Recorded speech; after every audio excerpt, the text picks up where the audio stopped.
al carrer la sensació de que no hi ha sortida, però sempre hi ha sortides. Sempre passen coses darrere de les càmeres. És també important entendre això perquè no és necessàriament la situació real el que s'expressa públicament. Mark Freeman dirigeix l'Institut per les Transicions. És un ciutadà belga d'origen canadenc. En aquesta taula ha aconseguit reunir en secret protagonistes dels processos de pau a Síria, Colòmbia i Venezuela. La clau és la discreció. Hi ha un actor A i un actor B. L'actor A creu que és útil i necessari una mediació, una facilitació internacional o nacional d'un problema que té amb l'actor B. Però l'actor B no està d'acord. El pas més difícil en qualsevol resolució de conflictes és el primer pas. El primer pas és reconèixer que hi ha un conflicte, cosa que a la part forta del conflicte, diguem-ne, sempre li costa molt de reconèixer, normalment l'estat que està implicat.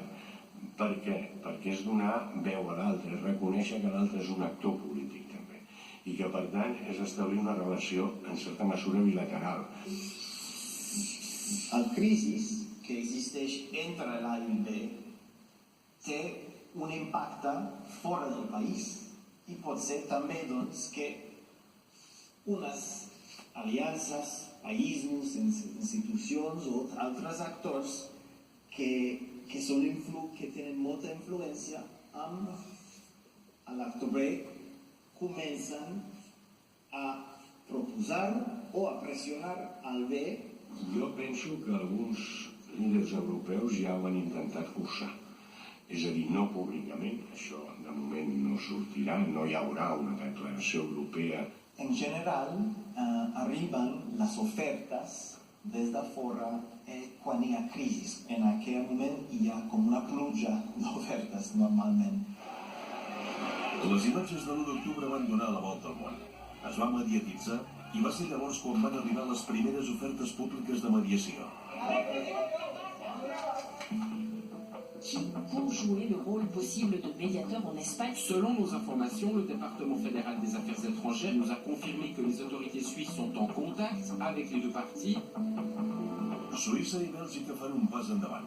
A la cimera europea el primer ministre belga hi arriba amb un reclam de mediació. Qui pot estar a favor de la violència? Ningú pot estar-hi.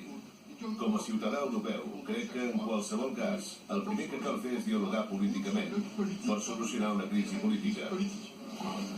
S'obre una crisi diplomàtica. Rajoy i Michel se saluden fredament. El govern espanyol descarta les dues iniciatives de mediació. Però el secretisme és la clau. Si existeixen, les negociacions transcendeixen anys després. I quan es produeixen, sempre hi ha elements de força per negociar i intercanviar.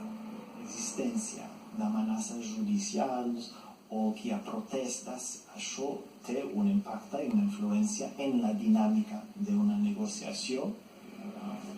Hi ha una màxima entre els experts en negociacions tan dura com real. Quan la crisi empitjora, és quan apareixen les oportunitats per avançar.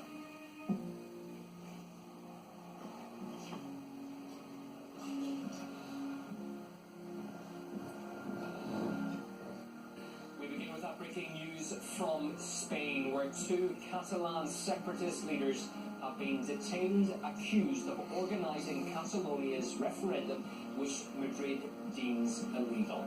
One of the detainees is the leader of the Catalan National Assembly.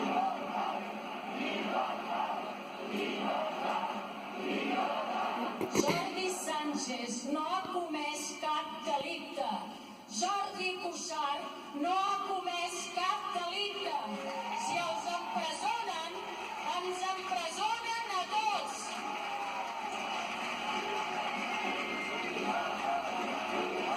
Són els dos primers presos polítics. I tan sols el franquisme va tenir la barra de tancar el president d'Òmnium Cultural a la presó.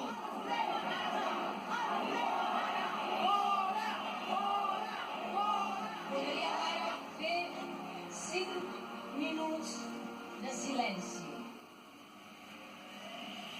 200.000 persones reclamen llibertat a la Diagonal. Cada cop es veuen més missatges dirigits a la comunitat internacional.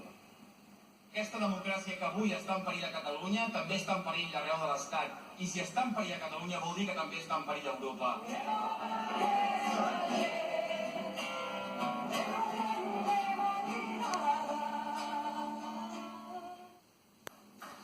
A Europa, els grans estats com França tanquen files amb el govern espanyol.